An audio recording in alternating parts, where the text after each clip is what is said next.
Obviously, you can tell from the title, but this is going to be our review of the Motor Art Volvo ECR235CL.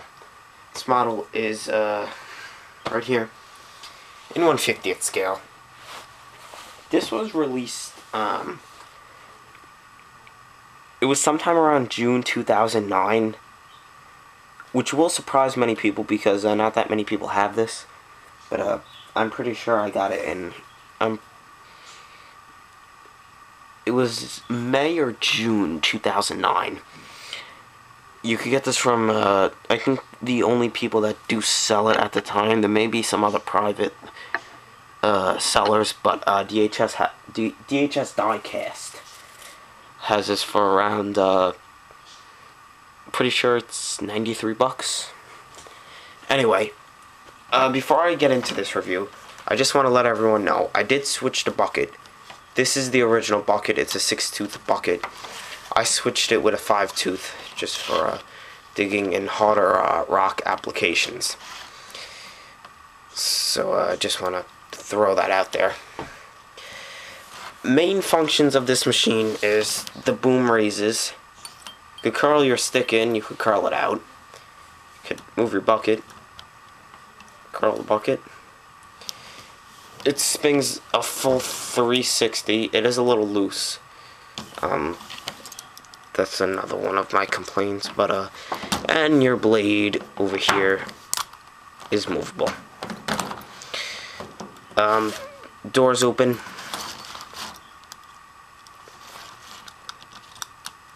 And of course, zero tail swing machine. Now, before I get into it, it is missing such a thing as a light and some handrails. But now I'll just get a little bit more detailed into it as always. The biggest question I always get is this model worth the money? For 93 bucks, I personally think it's a little overpriced. Personally, I think it should sell for around maybe 65-70 bucks. But 90% sure it's around 93 bucks. The main reasons is what I'm gonna get to right now, which is the downfall of the model. The downfall is, as you could tell, there is no flexible lines running to power each piston. And if you buy this model stock and get it out of the box, if you move the boom maybe 5 or 6 times, it just won't stay up after a while. The solution I did to solve that was I took a little liquid crazy glue and I just wiped it on the cylinders so it would thicken them, and that did solve it. But that's really the only downfalls that I could think of for right now. But anyway, model has metal tracks. They roll a full 360, as you can tell. They do roll kind of smooth. I'm not gonna say they don't roll smooth, because they do. There's no track tensioner, and they do sag a little. The blade is very nice on it. You can see the pistons right there to lift it, and then the guards and the blade itself, which I think was a very nice feature they give you. And you can see the depth that goes right here. Very nice feature by them. The tracks are also very nicely detailed. Now, I'm 99% sure they are metal. They feel plastic, but I'm gonna go with metal. And then you see the body and your cab. Some parts of the body are plastic, like the doors that open, but the majority of it is metal. The cab has it's very nicely detailed, as you could kind of see. You can see it has right here, it has all the correct levers and controls inside the cab, and the seat's very nice. It's a really high detail model. And all the windows, it has your sunroof. The sunroof doesn't open. And then just your body over here. You can see the marking, ECR235CL. Then you could see over here, they didn't go far enough to etch out the, what do you want to call that? The body. But, they do, give you kind of an etched out. And for the price, that's really great what you get. And then the top over here, it's the paint's also very nice on it. Your counterweight with the markings, which is nice. I kind of scratched mine up right there, but you could see the warning labels. And then just the counterweight. What you could tell is the body doesn't hang over. It does a little, like you could see there, but I think that's because the pads are very thin, if you want to say. They're not so wide. They're what you kind of almost see on a front shovel. I would have expected them to be a little bit wider, but for stability you could also just throw down your blade. The best thing about this model, which not too many model manufacturers like to do, is add the opening doors. All three doors open here to reveal the engine and service compartments. On top here is the engine. You can see it says Volvo, and it has all the correct markings as well. Then where your boom setup is, you can see the anti-slip texture, diamond plate, your stack, and right here would be a mirror. But it's very fragile and it fell off. More of your engine in here.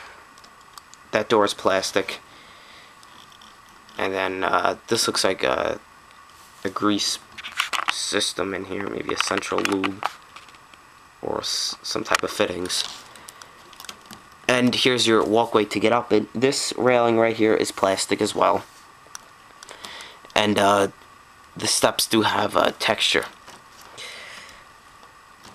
You can see this side of the undercarriage isn't any different than the other. And then the boom. The boom is very nice. I like it a lot. The only thing that I didn't like about it is it doesn't have any, like I said, flexible lines running to the pistons.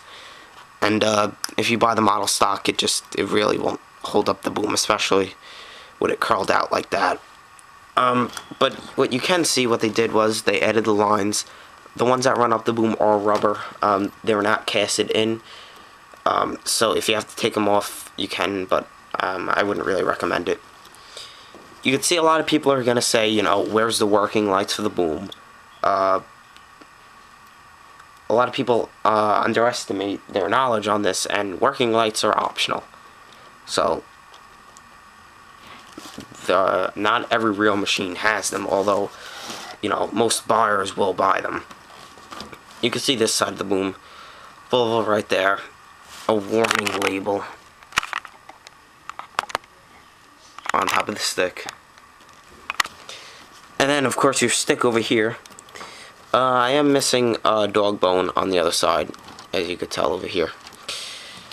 But I have that in my diorama because I was doing a little work to the Volvo.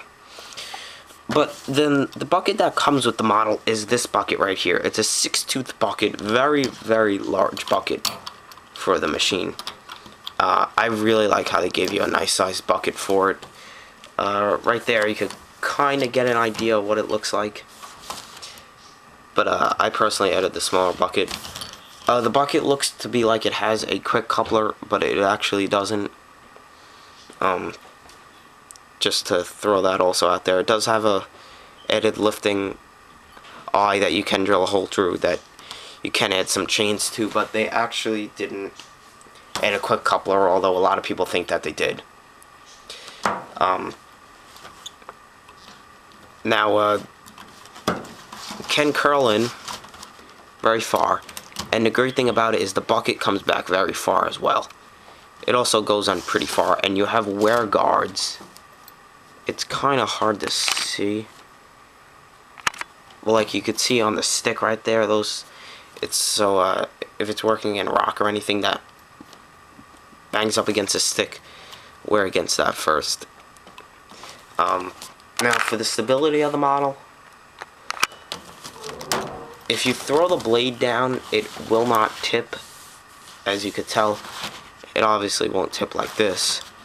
And even if you add a load on, I'm pretty sure, will it tip? It's hard to... It will, but that's the weight of 2 buckets, so I figure it will hold it with the 6 tooth. The depth is very far.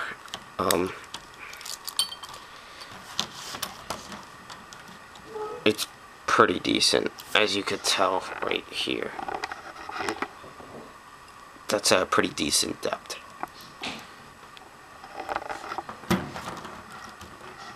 Now, some of the model is plastic, some of it's metal. It's 75% metal, 25% plastic.